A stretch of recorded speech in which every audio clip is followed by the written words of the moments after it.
Pada tahun 1200 sebelum Masehi, Raja Amfitrion dari Tirins melakukan penaklukan ke berbagai kerajaan di Yunani. Amfitrion yang haus kekuasaan dan pasukannya kini tengah menyerang kerajaan dalam wilayah Raja Galenus.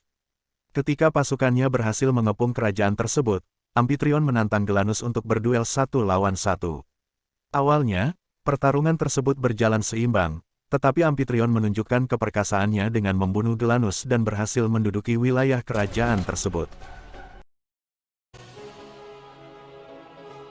Ratu Alkmene, istri Amfitrion sudah lama tidak menyetujui penaklukan demi penaklukan yang dilakukan suaminya itu. Ia tahu bahwa semua peperangan tersebut hanya upaya untuk memuaskan dahaga Amfitrion akan kekuasaan. Maka, atas saran dari Chiron, penasihatnya, Alkmene pun berdoa dan memohon kepada Dewi Hera agar membawa rakyat Yunani kepada kedamaian. Melihat ketulusan Alkmene, Hera pun menampakkan diri dan memberi petunjuk untuk mewujudkan harapan Ratu Tirins itu. Berdasarkan petunjuk dari Hera, Alkmene harus bersedia mengandung putra dari Zeus, pemimpin para dewa di Olympus. Maka, Hera pun rela melakukan hal itu.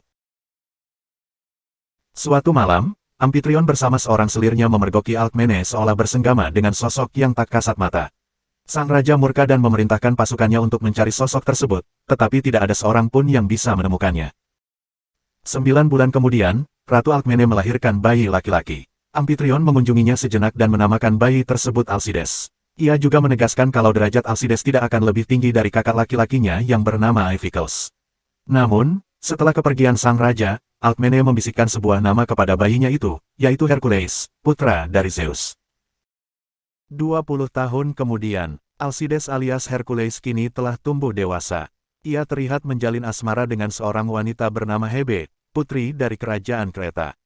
Suatu ketika, Iphicles mendatangi Alcides dan mengajaknya untuk memburu singa Nimhea. Dalam perburuan tersebut, Hercules berhasil membunuh singa Nimhea dengan kekuatan fisiknya, sementara Iphicles hanya bengong ketakutan. Akan tetapi, ketika tiba di istana, dalam sebuah pesta, Iphicles membual di hadapan semua orang dengan mengatakan hal yang sebaliknya. Sebenarnya, banyak orang yang tidak mempercayai omongan putra raja tersebut, bahkan Alcides seolah tidak mempermasalahkan hal itu. Namun, Amfitrion tiba-tiba mengumumkan pertunangan Iphicles dengan Hebe di dalam pesta itu. Hebe yang merasa tidak tahu menahu mengenai pertunangan tersebut pun marah dan meninggalkan istana.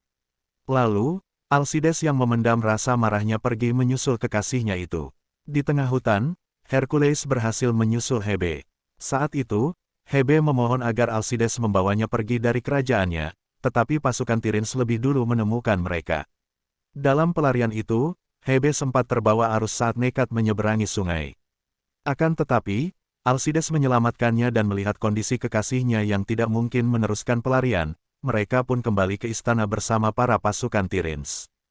Dari singgasananya, Amfitrion mengutus seorang pemimpin pasukan bernama Sotiris untuk memeriksa perbatasan Yunani-Mesir. Ia melakukan itu karena mendapat laporan bahwa belakangan ini, sekelompok pasukan tidak dikenal sering melakukan penyerangan di perbatasan tersebut. Setelah itu, sang raja juga mengutus Alcides untuk menjadi bagian dalam pasukan Sotiris. Sebelum berangkat, Ratu Alkmene mengatakan kepada Alcides bahwa perintah tersebut hanyalah akal bulus raja untuk menyingkirkannya dari Tirins. Alkmene juga memberitahu nama lain Alcides, yaitu Hercules. Sotiris dan Alcides pun berangkat menuju perbatasan dengan hanya membawa 80 prajurit. Di dekat perbatasan, sebuah pasukan tidak dikenal menyergap mereka. Pasukan tersebut dengan mudah mengalahkan Sotiris dan orang-orang yang dipimpinnya. Tarak, si pemimpin pasukan tak dikenal itu menanyakan kepada Sotiris tentang Alcides, tetapi Sotiris berbohong dengan mengatakan bahwa putra raja tersebut telah tewas. Alcides yang tidak berdaya mengerti maksud Sotiris sehingga ia pun mengaku bernama Hercules. Tarak membawa Sotiris dan Hercules sebagai tawanan dan menjual mereka kepada seorang promotor pertarungan gladiator bernama Lucius. Lucius menurunkan Hercules dalam sebuah pertarungan dan terkejut melihat Hercules mampu menghabisi lawan yang memiliki tubuh lebih besar darinya. Dalam satu kesempatan, Sotiris membujuk Lucius untuk membawa mereka ke arena pertarungan yang berada dalam wilayah Tirins. Sotiris mengatakan bahwa Lucius akan mendapat lebih banyak uang di arena tersebut. Meskipun tertarik, Lucius meminta Sotiris dan Hercules untuk membuktikan diri mereka dengan mengalahkan dua petarung hebat di tempat itu. Maka, Sotiris dan Hercules pun turun dalam pertarungan 2 lawan 2 dan memenangkan pertarungan tersebut. Sesuai kesepakatan, Lucius pun membawa mereka ke Tiryns. Karena kondisi Sotiris yang masih terluka, Hercules harus melawan 6 gladiator sendirian di dalam arena. Di luar dugaan, Hercules mampu membunuh dan mengalahkan ke-6 petarung hebat tersebut dengan mudah. Sementara itu, Sotiris memanfaatkan keberadaannya untuk menjalin kontak dengan pasukan-pasukan Tiryns yang masih setia kepadanya. Sotiris juga berhasil mempertemukan Hercules dengan Chiron. Melalui Chiron dan rekan-rekan setia Sotiris, mereka pun memantau situasi Tiryns dan mulai menggalang kekuatan untuk menggulingkan pemerintahan Amphitryon. Di sisi lain, Amphitryon menemui Alkmene yang tengah berdoa di kuil Hera. Di situ, sang ratu pun mengakui kebenaran akan siapa ayah dari bayi yang dilahirkannya. Bahkan, Ratu Alkmene mencoba menusuk Amphitryon dengan belati miliknya. Namun, sebagai petarung, Amphitryon dengan mudah menjadikan belati tersebut senjata makan tuan dan membunuh Ratu Alkmene yang merupakan istrinya sendiri. Sementara Iphicles masih memperlihatkan obsesinya terhadap Hebe, Amphitryon menemui seorang pemimpin pasukan yang ternyata adalah Tarak. Maka, terbongkarlah kelicikan sang raja selama ini, yaitu ia sengaja mengirim Sotiris dan Hercules untuk dibunuh oleh Tarak. Kemudian, melalui mata-matanya, Amphitryon mengendus rencana pemberontakan Sotiris dan Hercules. Maka, ia pun menyiapkan rencana untuk menjebak 2 orang tersebut. Chiron mengabarkan kematian Alkmene dan membuat Hercules merasa sangat sedih. Akan tetapi, Chiron juga memberikan kesempatan bagi Hercules dan Hebe sehingga keduanya dapat bertemu dan memadu kasih. Suatu hari, Dewi Hera menampakkan diri kepada Hercules dan mengatakan semua hal mengenai jati diri dan takdirnya sebagai putra Zeus. Hera juga mengatakan, dengan mengakui keberadaan Zeus, Hercules akan mampu menundukkan tirani Amphitryon dan mewujudkan mimpi ibunya. Sayangnya, melalui Tarak dan Iphicles, Amphitryon berhasil menangkap Sotiris dan Chiron. Ia mengancam akan membunuh putra Sotiris jika tidak menyerahkan Hercules. Maka, Sotiris tidak memiliki pilihan selain memberitahu segala informasi dan keberadaan Hercules.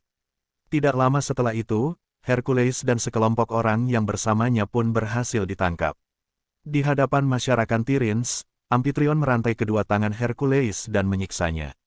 Selain itu, Amphitryon juga membawa Sotiris dan Chiron ke hadapan Hercules.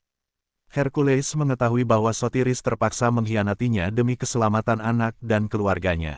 Ia tidak mempermasalahkan hal itu, tetapi ketika Iphicles mengeksekusi Chiron di depan matanya, ia pun sangat murka. Hercules tidak memiliki pilihan selain mengakui keberadaan Zeus sebagai ayahnya. Maka, ia pun menatap langit, memohon kekuatan dari Zeus, dan seketika langit menjadi gelap. Hercules tiba-tiba memiliki kekuatan untuk menjebol rantai dan menyerang pasukan Amphitryon di tempat itu.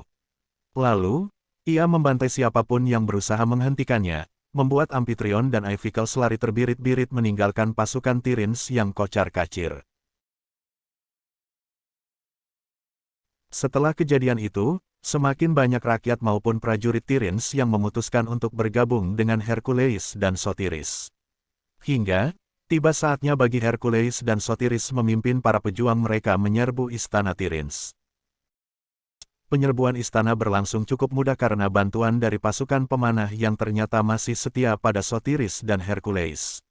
Akan tetapi, di halaman tengah istana, pasukan Tiryns lainnya ditambah pasukan yang dipimpin oleh Tarak telah mengepung mereka. Lalu, Hercules kembali meminjam kekuatan Zeus dan membantai musuh-musuhnya dengan sambaran petir. Hal itu membuka jalan dan peluang bagi para pemberontak untuk terus melakukan perlawanan.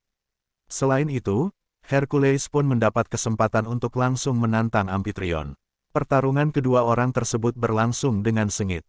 Amphitryon memiliki kekuatan yang besar sekaligus pengalaman dalam menjalani berbagai pertarungan dan peperangan. Hal itu membuat ia dapat menggunakan berbagai senjata sehingga mampu mengimbangi, bahkan sesekali membuat Hercules terdesak. Namun, keinginan Hercules untuk membalas kematian dan mewujudkan mimpi ibunya membuat ia pantang menyerah hingga berhasil membalik keadaan. Sayangnya, saat Amphitryon hampir tidak berdaya, Iphicles tiba dengan menyandera dan mengancam akan membunuh Hebe. Hebe yang tidak ingin menjadi beban bagi Hercules berbuat nekat dengan menusukkan belati menembus bahunya sendiri. Meski tindakan tersebut berhasil menewaskan Iphicles, nyawa Hebe kini benar-benar dalam bahaya. Keadaan tersebut membuat Hercules semakin murka. Ia menyerang Amphitryon dengan kekuatan penuhnya hingga akhirnya berhasil membunuh sang raja dengan belati peninggalan ibunya. Setelah menghabisi Amphitryon, Hercules menghampiri kekasihnya yang tengah terluka. Ia menunjukkan bagaimana ia begitu mencintai wanita itu dan tidak ingin kehilangannya. Beberapa waktu berlalu dan film berakhir dengan menunjukkan Hercules tengah menikmati kebersamaan bersama anak dan juga istrinya.